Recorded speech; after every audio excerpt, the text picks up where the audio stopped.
Good afternoon, Lunaria. Welcome to the podcast. How are you? I'm so well. Thank you. Thank you so much for having me. I'm super excited. Of course, I listened to your podcast, More Confidence with Lunaria Gaia. Very exciting. Thank And you. I find myself nodding along to you a lot, Mm. also reflecting on similar lessons that I've had in my life, because I like to talk to my audience about big transformations coming from a challenge, if you allow them to.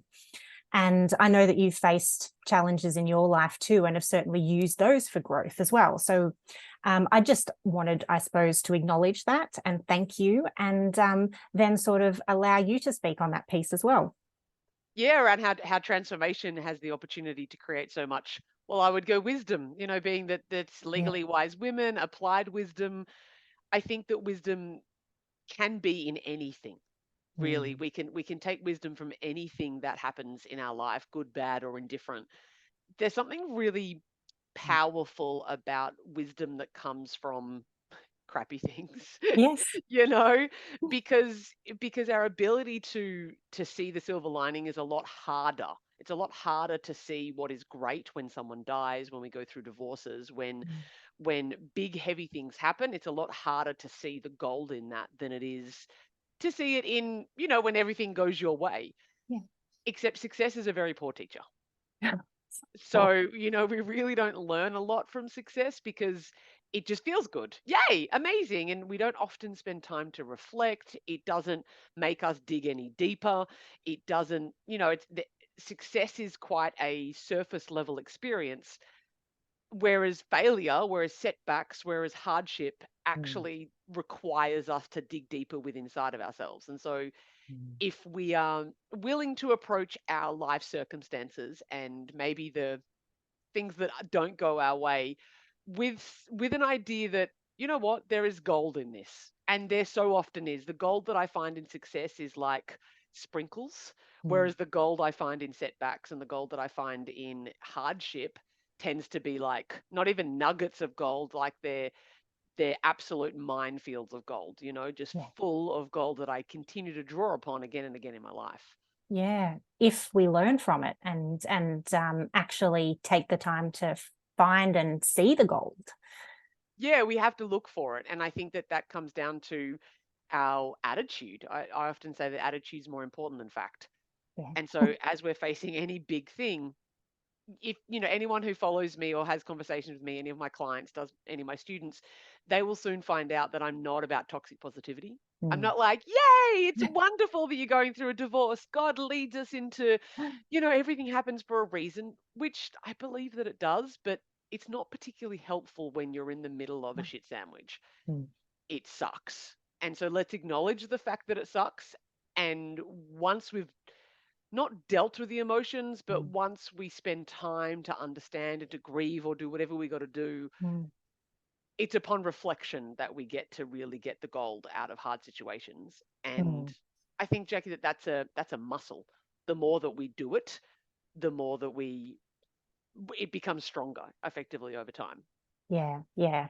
I love that you are a realist. Like you don't sugarcoat and as you say, toxic positivity isn't a part of your thing.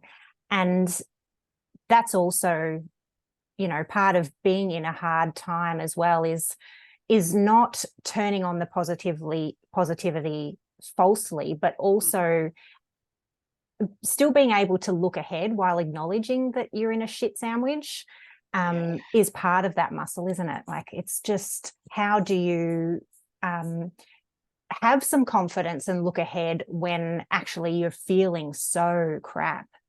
Yeah, I think that I was actually just writing about this today, and it's an Mm. analogy that I talk about a lot in a lot of my work. It's like walking into your garden. You walk into your garden and there are weeds everywhere. Mm. It's completely overgrown, hasn't been maintained for a really long time, Mm. and for many of us, we can catastrophize. Oh my God, there are so many weeds. Everything is wrong in my garden. There are so many weeds. This is awful. This is crisis. I'm never going to do anything with it. This is the worst. And that's an immediate reaction that so many of us have to big things that happen in our life. The flip side of that can be a romanticizing of it. So the first one's catastrophizing, the second one's romanticizing. And we go in with maybe the toxic positivity, good vibes only, and we say, there aren't any weeds. No, no, everything's great. Everything's fine. No, it's good. We just have to like chin up and see the bright side of things. And anybody who's in the catastrophizing is like, F off, lady, Mm. get out of here. Romanticizing on one side is denial, but also catastrophizing is denial as well. Mm. And I know that when we're going through really, really hard things, breakups, deaths, divorces, really devastating things that happen, it can feel like everything is wrong because of this very large thing that is wrong. Maybe we've just had a Mm. terminal illness, Mm. diagnosis, someone, heavy things happen in our Yeah. life. We can, our minds are designed to keep us safe, not make us happy. So we catastrophize things, right? Mm. But that's also denial of reality, of what is actually true. So for me, if I were to call myself a realist, it's that often leads itself to pessimism. I don't know if you've noticed that. Like Mm. people like, I'm just being realistic, but that's often pessimistic, not actually realistic. So when we look at, well, what's the reality? In the garden analogy, there are lots of plants growing in the garden. That's the reality. That is the fact of the matter. The fact of the matter Mm. is that there are many plants. Even the term overgrown is an opinion, right? Even that is Mm. a meaning that we've been placing on that. The fact is that there is a lots of things going on in your garden. There's lots of growth that is happening. Mm. And that maybe it's diminishing your enjoyment of the garden. And you would enjoy the garden more if it was more under control. That's seeing reality as it is. Mm. And further that, I believe that we want to stay in fact here. Well, what's the fact of the matter? Fact of the matter is that you have arms and you may have access to gloves. So you can do something about it. It's not about denial. There are no weeds. There are no weeds. Everything's great. Or, oh my God, everything's the worst. Both of which you do nothing about.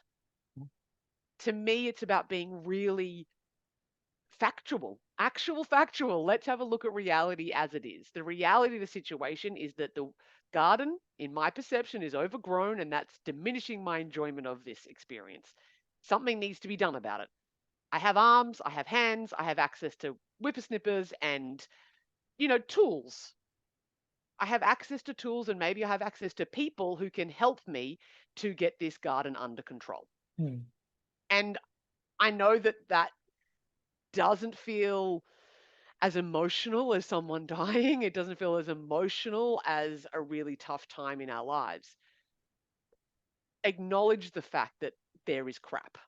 Mm. Acknowledge the fact that there are weeds and that things aren't great right now. Mm. We can also acknowledge the fact that we have a garden. We can acknowledge the fact that we have access to tools, or we can go find tools, or that we can be resourceful with inside of ourselves. And that if our garden wasn't like if our garden didn't have beautiful soil and sunshine and rain, it wouldn't be overgrown. And the fact that it is overgrown suggests that we have some level of health in our garden. So when we can stop and look at both sides of the coin, yes, this sucks, Mm. and we've got a whole bunch of other stuff as well. I think that the and part allows us to have the enough momentum and enough strength, inner resilience to do something about the weeds. Mm. Yeah. Yeah. No, that's great. As you were talking your way through that, I certainly started thinking, okay, so we're upset because we've lost control over a situation that's not what we want it to be. Mm, However, then we look at, well, what do we really have control over in our lives? Well, we can control some things. And mhm, so, as you said, then find the resources, call on the support that you can. And as you said, you've got hands, you've got gloves to pull the weeds out. So what are the small steps that you can actually take control of and do something? So something to move you forward. yeah. Yeah. Yeah. So I, good. I always say that there's three things that we can control, Jackie. Mm. Only. We spend all this time and energy attempting to control outcomes, attempting to control other people, attempting to control weather and disease and a whole bunch of stuff. We cannot control the result. No. The three things that we can control are our thoughts, our beliefs, and our actions. Hmm. I don't even believe that we can control our emotions because they tend to be automatic. Our emotions come from our thoughts and our beliefs Yeah. and the meaning that we place on those things. So we have impact of our emotions by our thoughts. But okay, cool. If I only have three things in the whole entire world that I can control, my thoughts, my beliefs, and my actions, Mm. TBA, Mm. helpful little analogy, like acronym for you.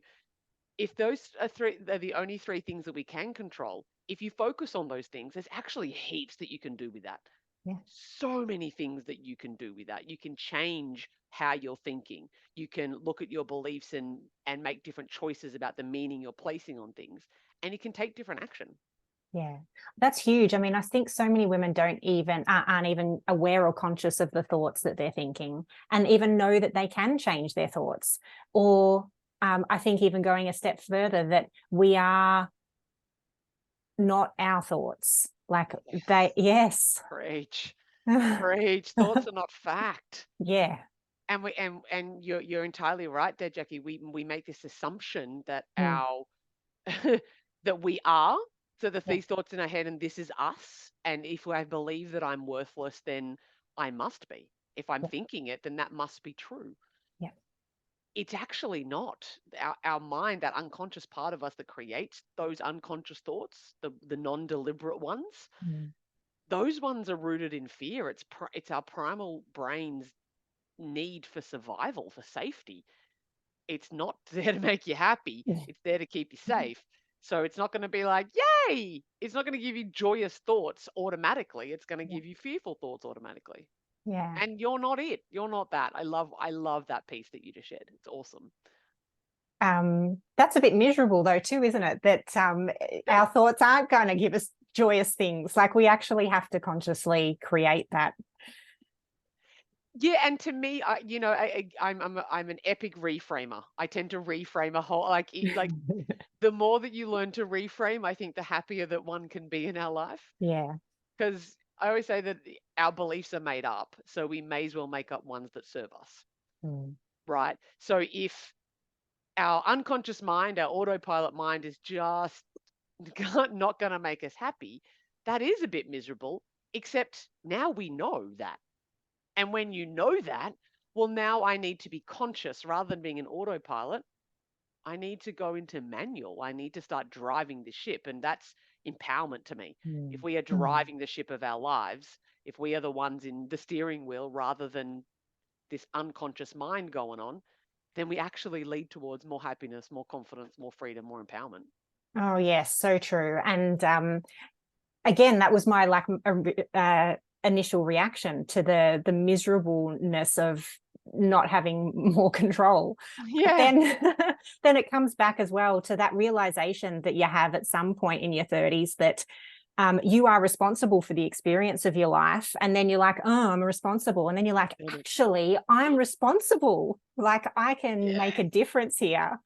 And that's part of a difference, isn't it, between taking some control over, well, as you said, your thoughts, beliefs, and actions versus being a victim of circumstance. Absolutely. Mm. Absolutely, rather than being a victim of circumstance. I feel like Mm. there's a song lyric about that. Not like to make one up, but I feel like there's like they already exist. It's not coming to me straight away. But yeah, that's exactly right. I just want to come back. You said something Yeah. about like you come to this realization in your 30s, Yeah. right? I don't, I think it's great if you do. And I just want to speak to anybody who maybe is in their 40s, 50s, 60s, 70s, and beyond that haven't yet come to that realization. Mm. Because maybe you're sitting there going, oh, was I meant to come to that conclusion in my 30s? I actually just don't think it's automatic. Yeah. I worked in aged care for 10 years, maybe even a bit longer. And Yeah. I spent time with lots of people who did not realize ever, they Uh-huh. died not ever realizing that they were responsible for their life and Yeah. therefore they could do something about it. it's a scary thought. Shit, I'm the one that's making me Hmm, miserable, or like my autopilot is the one that's making me miserable. can But be. as soon as you know what the problem is, you can find out what the solution is, which Yeah. is still you, which is great. You can do something about it. Yes. Yes. Um, it's very interesting as well, thinking about, because I like to say there's quite a lot of women who are otherwise empowered and they can be quite Mm, confident and show up that way in life and, even really great careers and things like that. But all of a sudden, as soon as there's a legal aspect to their challenge, for some reason, there is just this. I just imagine visually this weight or this yeah. oppression of what they're otherwise empowered about. And I just think, what is it that has someone otherwise empowered then revert to being victimized or having their confidence so significantly Mm, altered? mm, mm. It's something that just came to mind, and I know we were talking before recording about this very briefly.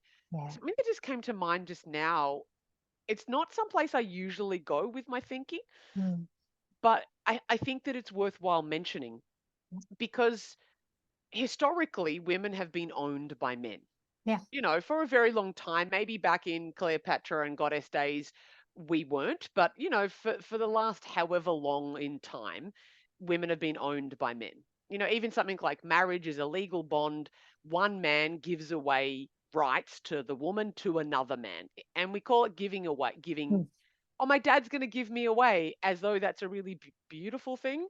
I'm Mm. sorry to break the romanticism for anybody who does that with marriage, but like we even take the name of the man, like that is traditionally what happens. One man, you had their name, and then you get someone else's name, the Mm. man that he gave you to, right? If in talking hetero, all that kind of stuff. So when we look at the fact that we've been owned for a really long time, it means that the people in power, the people who were considered smart, have been men. Yeah. And I would say, I mean, you tell me, Jackie, Yeah. is the law industry, if that's what I would call the legal Mm. industry, is it still fairly dominated by men? At the higher levels, it is. But I also think that women who get into higher levels in the legal industry probably do it because we adopt that masculine Yeah. power structure and the way that men have to be aggressive to Mm, be successful as a lawyer. mm. Yeah, so I think it speaks to that. So at Mm. higher levels, and the more successful, even if you go legal across the board, I think that a lot of us would more likely to place, maybe less so now, but certainly I'm only 40, so even 20 years ago, Mm-hmm. men were lawyers. Like Yeah. lawyers are men. Even you look at a film like Legally Blonde, right? Mm-hmm. Like, oh, I'm pretty, therefore I can't be smart. Yeah. Women tend to go, there's a category, and it's almost, I'm not going to call it primal, but it's the same way that we cling to, we have to look beautiful and Yeah. that we are automatically the caregivers. There's a, Mm. oh, like looking after the kids, or we do the dishes because we do it better. What? It doesn't make any sense. But Mm. it's generational, I think. I think that Yeah. there's a generation of like women who are like, yeah, of course, I will do this and I can rule the world and I'm amazing. But the second there's law comes in, this, it's only been 100 and what, 20 years Mm. since the suffragettes fought for the vote. We couldn't Mm. even say how we wanted the world to be 120 years ago. Mm. And that's in America. Yeah. So like that's across the globe. Women only a few generations ago couldn't even say yes or no. Only 60 years ago could we have our own money. Mm. So all of that tends to lend itself to a deep rooted belief that's been passed on generation to generation that Mm. says, quiet down, little girl, let the men handle it. Oh, yes. I actually love that train of thought. I have thought about this before, but never actually sort of worked my way through it and articulated it, because I've Mm, also thought about it from the perspective of witch hunts as well, yes. and witch trials, and that being a massive part of the justice system for nearly 1,000 years, Yeah. Wow. where men were persecuting women if Powerful they, women. yeah, powerful women, just because they had some kind of power. Yeah. Yes. So so that if we look at that generationally, how does that thread pull through every single woman to daughter, mother to daughter, mother to daughter, Yeah. and so on and so forth? Yeah. Even if we go just from Salem, what, 1300s? Is that what we're looking at? Yeah. So 700 odd years of generational, what we could call trauma, or certainly conditioning, Yeah. that says if you show up in your power, Mm. then you will be overpowered, Yeah. overshadowed, and killed. Killed. Like Mm. literally killed. And if our mind's job is to keep us safe, then it's going to be like, just acquiesce, people please, Yeah. tell the big scary men what they need to hear, give them half. It doesn't matter as long as I have the kids. I will, it's fine. Just, I think you told me a crazy scary statistic before we Yes. started about women Yeah. seeking legal advice. What was that? 83% of women don't get legal advice when facing a challenge. 83%. Yeah. And like, as you say, otherwise empowered women, Yeah. otherwise like very resourceful. Mm. I remember even saying to my mum fairly recently, Jackie, I took her overseas for the very Mm. first time this Great. year. She'd never been overseas before in her life. She's 72. Um, and I had said to her, she's like, "Oh, I'm so scared, and I don't know, like when I was helping her learn how to travel, Yeah. like reading timetables and getting from A to B in a big thing. She's never been to big cities or traveled or anything like that. Mm. And she gets flustered. And I'm like, Mum, you raised 5 children while working full time Mm. and were responsible for the entire household, all our homework, all our washing. Are you kidding me? You've run 3 businesses in your life and you don't think you're capable?" And I give her like a little slap around the chops. I'm like, "Listen up, woman. Yeah. You are remarkable. You can't raise 5 children, get us all clothed and fed and looked after, plus all the extras that come with that, friends, whatever, organize everything all the time, run 3 businesses in your lifetime and think that you're incapable. Mm. Ladies, listen up." we and I'm not into comparison. I don't love the idea of feminism that squashes men. That's Mm. not how I roll. We just have to recognize that we are absolutely magnificent Yeah. just in our own right, not against men. Just Mm. like, are you kidding me? What we are capable of is absolutely phenomenal.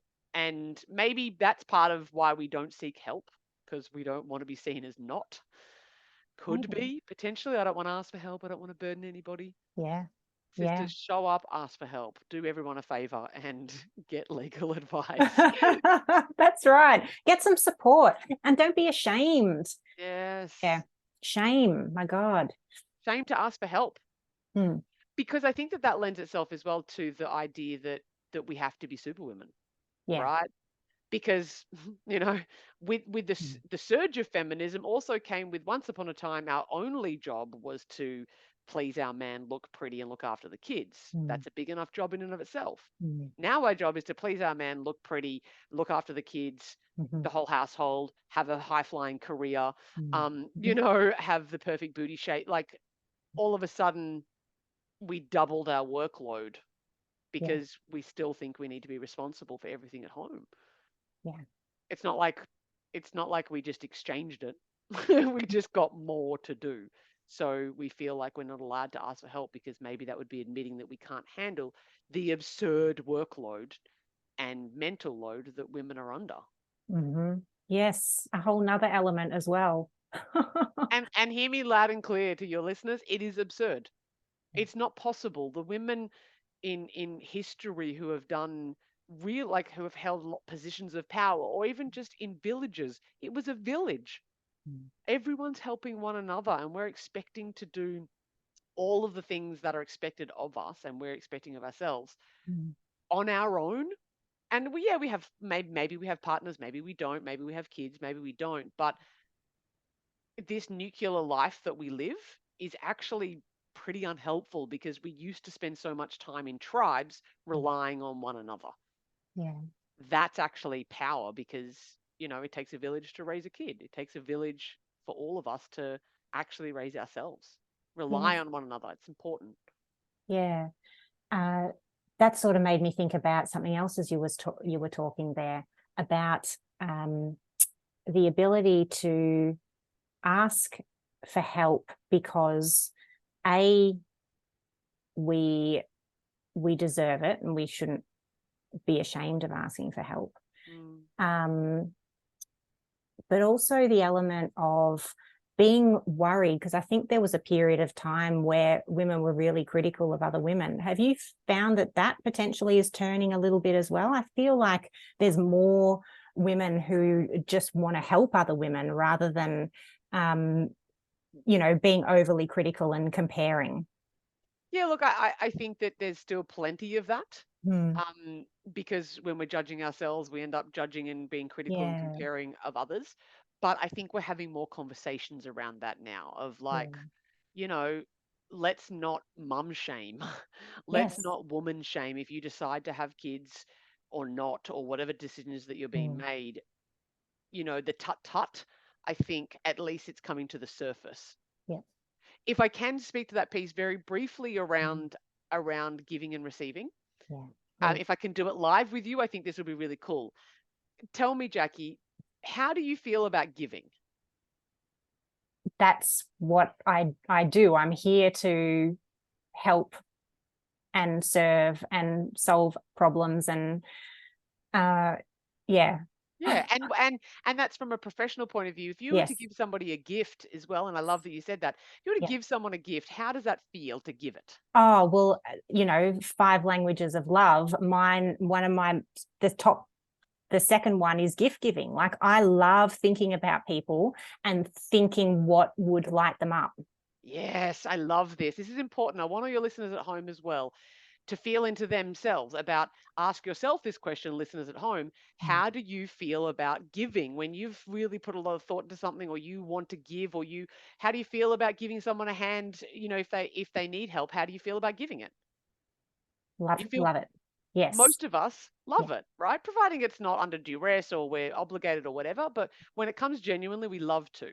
Mm. Now, what happens if no one's there to receive it? Like if you gave a really thoughtful gift to me and I was like, no, I can't take it. I cannot receive this. This is not possible. And I kept shoving it back in your face. How would you feel? Yeah. I'm rejected. Yes. Yeah. Hear everyone loud and clear, listeners at home. In order for us to give, Mm. someone else needs to receive. So when you do not receive, you're denying, for all you people pleasers out there, when you are not receiving, you are denying Yeah. giving someone else the opportunity to give to you. So I would go, tut tut, don't be so selfish. Let people help you because they want to and it feels good for them. If you need to reframe it like that, make it that way. If that's the only way you can receive because you think that receiving means helping someone else, do it that way and receive because you're actually making someone else happy because they get to give it to you. That is a beautiful reframe. I love that so much. It made me think this week, I actually did this. A colleague of mine's getting married this weekend coming, and I've spent months doing this cross stitch for her and framed it and all the things. And I really wanted to give it to her in front of other people so I could also feel even better about that as well. But I Yes. thought, no, she doesn't like to be the center of attention. So I gave it to her privately, but it was still just so rewarding. She got all teary and whatever. And yeah. See, look at that. Like if we block that and say, I'm not worthy, who am I to Mm. get a beautiful cross stitch from a friend of mine? Mm. Like, no, no, no, I can't take it. You're literally denying someone else that beautiful feeling of giving because we all love to give, especially as women. So do everyone else a favor and let them give to you. Yes. Don't even Yeah. use the word receive, just let them give to you. Do them a favor and let them give to you. Yes, Mhm. that's so lovely. Yeah, Because we all need the support. So allow that to come. absolutely. I think this conversation has gone some really interesting places. Yeah, Thank you hasn't so it? much. Such a pleasure. Where can people find you to learn more of your wisdom, to work with you, or whatever else you have to give? Yes, yeah. So you follow me on the socials is probably the best place. Lunaria Gaia. I'm sure you'll pop it in the show notes or whatever, my full name. You search that anywhere across the socials and you are likely to find me. As you mentioned before, I have my own podcast. It's the More Confidence. It's More Confidence with Luna Gaia. So I interview people there from time to time, as well as, provide words of wisdom. I Mm. happen to have written a book, so you can go find more about that at my website, which is www.moreconfidence.com.au. You can find about my courses that are coming up in the new year. I'm not sure when this goes live. I have a challenge coming up to December 4 to December 8. So we might have missed out, but Mm. if you have, if this goes to air afterwards, just go ahead and register anyway, because I'll put you on the list for my next free challenge that's coming up.